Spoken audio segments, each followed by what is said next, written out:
What's going on, everybody? My name is Valkyrie. Welcome back to a brand new video with me. Take two. Take two. Click. Let's roll it again, boys. What's going on, everybody? My name is Valkyrie. Welcome back today to a brand new video here on the channel. I'm here with Crub Studios. Say hello to the fans. Hello. Wow, that was uber depressing. All right, well, moving on from that.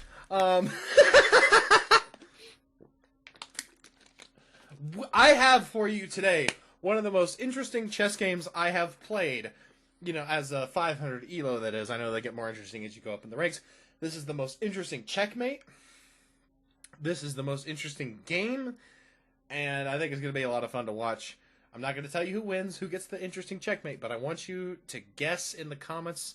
Pause the video now and guess, even though you're all probably liars anyways. So, start out with e4, e5.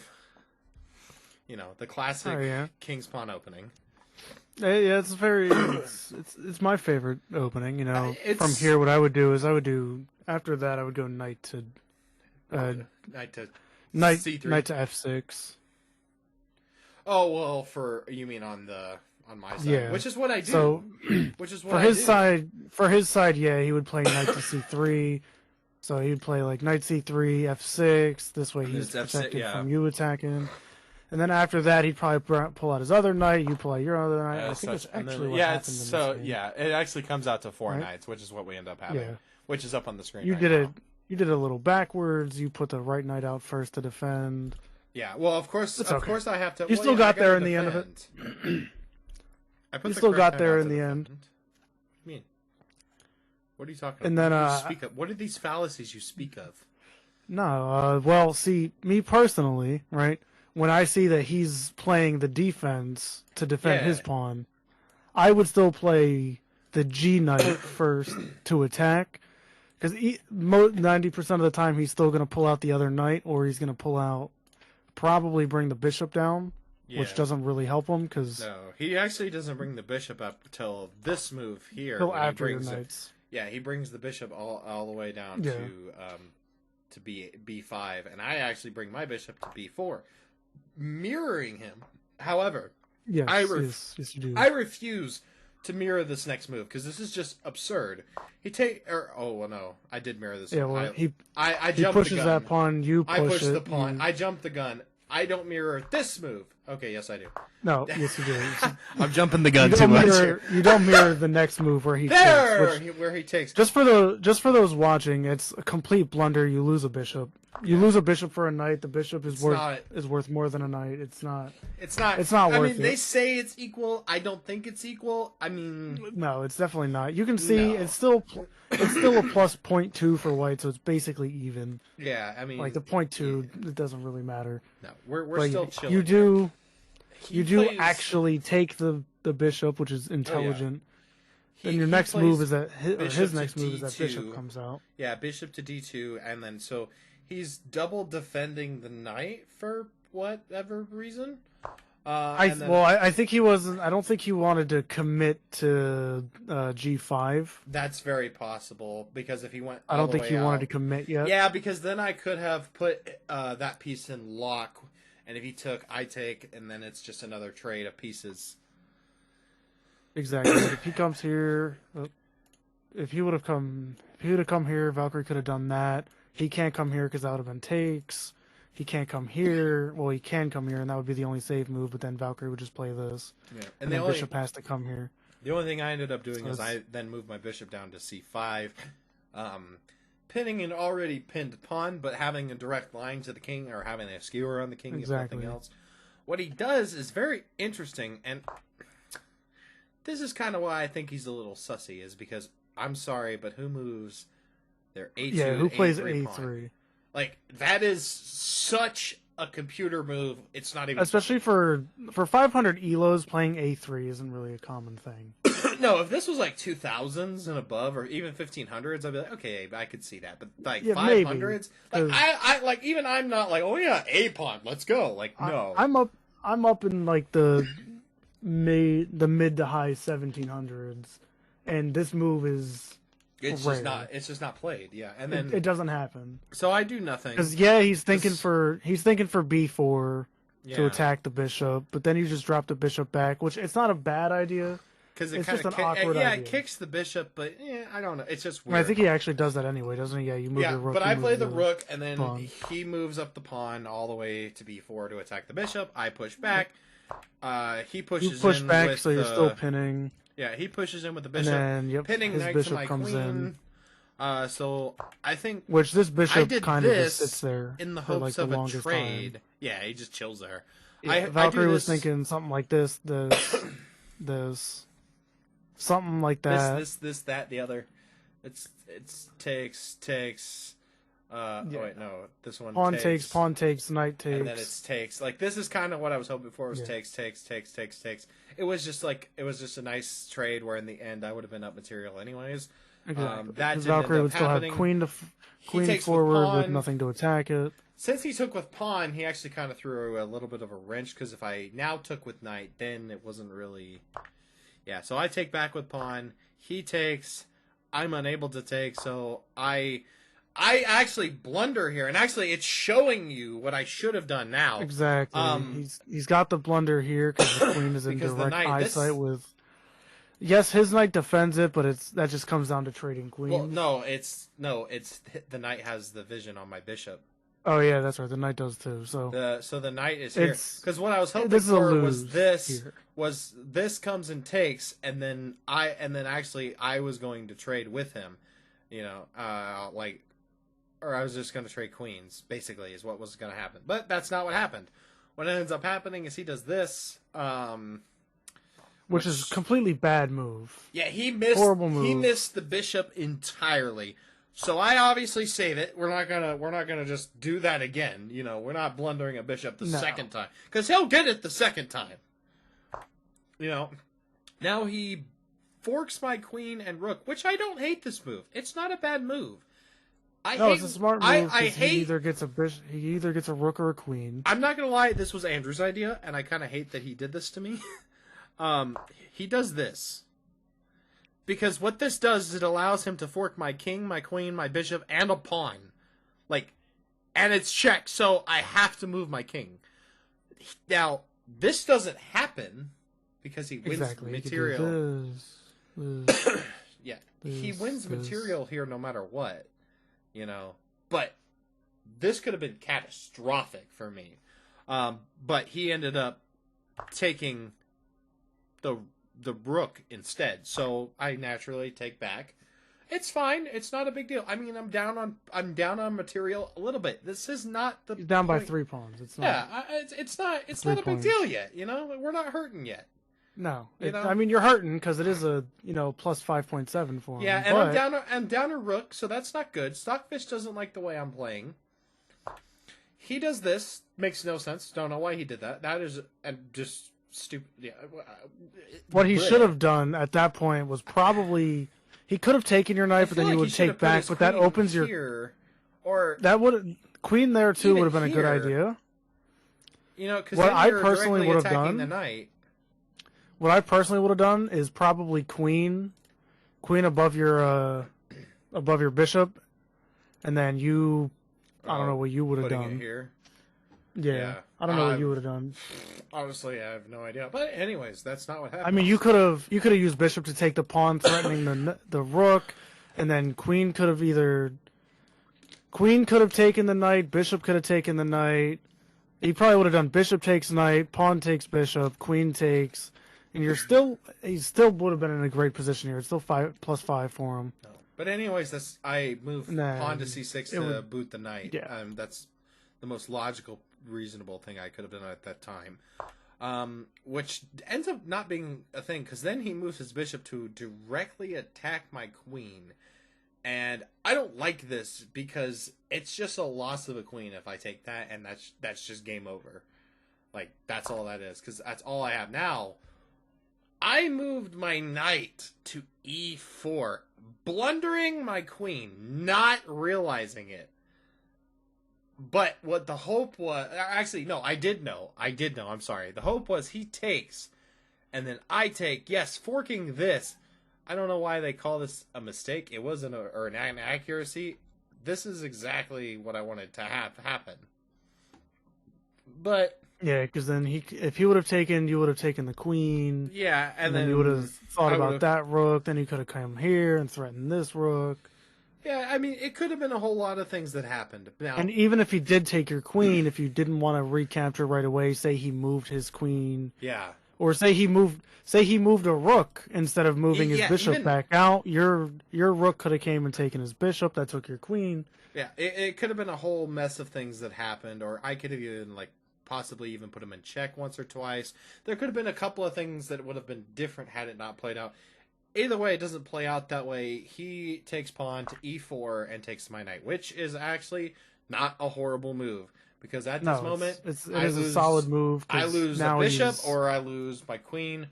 Obviously, I save the queen.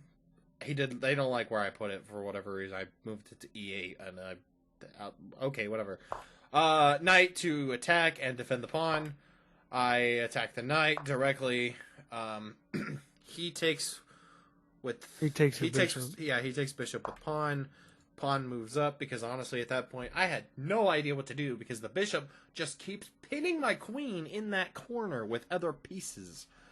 And then he takes, then I take, and this is where. And you're still at this whole. You're still. This is where the threatening flips. this pawn with. You're still threatening that pawn, holding that pawn to the king. This script flips right here. Because he does this, which opens me up to be able to put my queen here to threaten his knight for whatever reason he decided to move. Which then to attack my queen, which then allows me to take the bishop that's pinning me in that corner for most of the game. Yep. And once that happens, happens, the only thing he can really hope for, drop the knight down, bring the knight. Yeah. Try to get the knight somewhere to attack this rook. Maybe even get a check. So, I'm thinking if he would have gone here and then... No, he can't go there.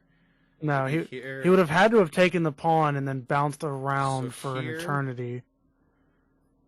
And then, here, he could have gone... I'll share my screen with you on Discord. This way you can kind of see what I'm thinking here. Well, yeah, I kind of can't bounce around too much because I lose that way. I know. So what I'm thinking he was thinking was probably take this, you make some random movement. Let's just do this. Okay. He's probably hoping for this, and then here afterward, and then take this pawn, because then you would have, or something like that. To get somewhere to get it was going to be some in this area. Weird move to try and check me or some weird move to get the knight to this square. Something, I don't know what he was wanting. I have no idea. But that's not what happens because he takes bishop. Okay, I respect it. I understand. I don't hate it. It gets rid of the pin. On this next move though, hang on. On this next move, I actually blunder a rook. Well, kind of, because it's still protected by the king, but he could have taken it. He still had 2 rooks. He had no reason to keep his queen at this point, except for the fact that I have my queen. Because now he has a direct line of sight on c5, pointing at f3 or f8. Sorry, pointing directly at my rook, which he could have taken with that or with his knight at some point if he had got it, remotely close enough to do so. Exactly. However, he does not take, even though he still is up 2 rooks. He's up so much material, it's not even funny. Yeah, he's up plus 10. He's a plus 14 right now. So, he takes a pawn. He takes a free pawn. Which why would you this is where I was thinking he would send knight to probably c6 and then to e7 to check the king. So you said c6. And then C7 to E7. Oh, C6 to E7 to check the king. C6 to E7. Yeah, probably because at that point he can't. And take then, anything. And then you'd have to move to the H. You'd have to move to H square, and then he goes to G6 to check you again. Yeah. And then Queen takes your rook, and then it's checkmate. Yep. Now this is unless you take the queen with one of the pawns, but that's not what happened. I moved my rook out. No. Naturally, Which 'cause was I'm smart. like, Now I you're not have pinned to, there anymore. Yeah, I'm like, okay, I have to do something because if I leave my rook here permanently pinned, I'm not going to be able to do anything. So what he does, he tries to trap the queen. I'm not really about that, so I'm going to move out of the way. He then moves a pawn. I go, okay. So I move queen here. It's not a bad position because I'm not being pinned by nothing. Nothing is looking at me. It's not targeted. You're looking at a rook, even though the other rook's defending it. But Yep. Then he has the nerve to offer a rook trade. And which, by the way, I don't hate this move. I don't hate it. I just don't want to trade my last rook because it's It's like one of my last valuable pieces on the board. I could have moved over. I could have done a lot of things, but I accept the rook trade. I accept it. I take the rook trade. Absolutely 100% take that rook trade. I see something out of the corner of my eye, and Andrew doesn't even understand this yet. He does this is the best thing I could have done this whole game. Move that pawn. This pawn move was the deciding factor. I saw this. I'm like, this game has to play perfectly for this to work. I saw that Andrew didn't see this, and he's a much higher elo than I am. And it's just absolutely absurd what happens here.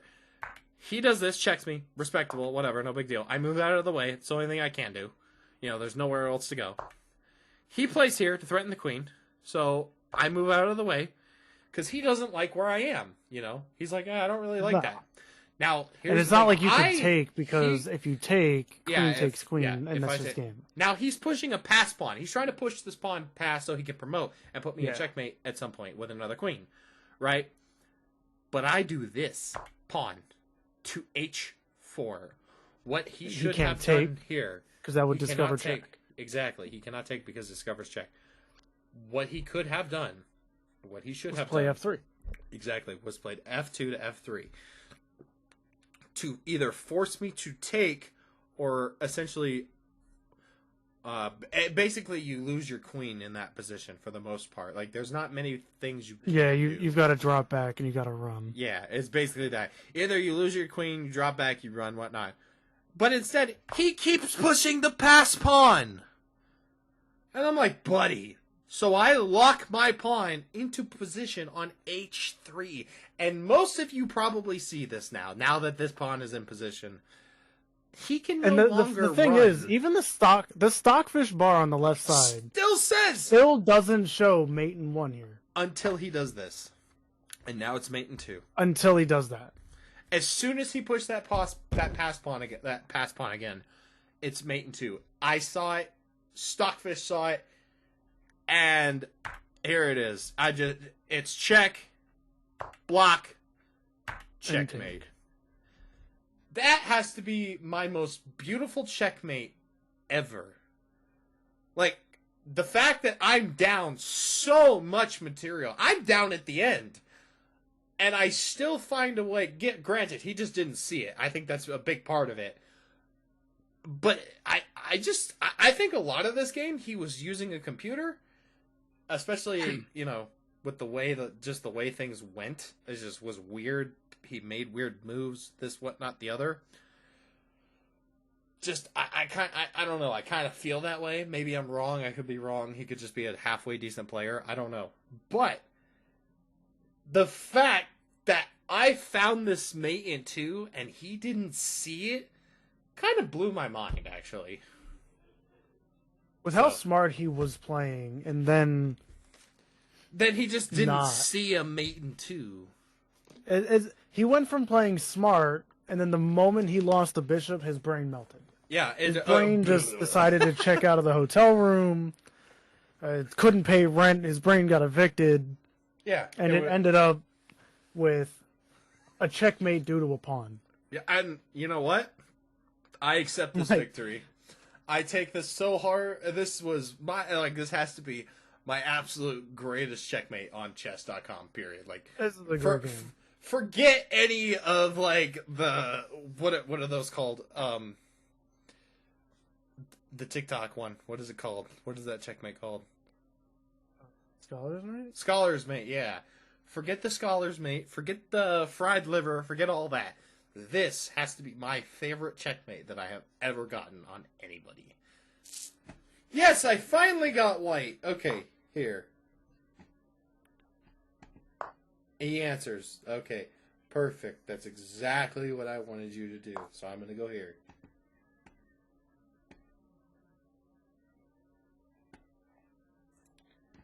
Let's see. What's your move here, buddy? You're going to defend this? That's fine. That's still fine, right? Yeah, that's still fine. That's perfect. Please. Anything. Oh my. Buddy! Wait, did you just... I just did it to him! Are you recording? I am, I'm recording. GG. Move, checkmate. There's a TikTok and There's the TikTok! There's the TikTok. There it is! Anyways, I hope you guys enjoyed the video. If you did, don't forget to leave a thumbs up on the video. Subscribe to the channel if you are new. My name is Valkyrie. And yeah, have a good day. And a peace out, everybody.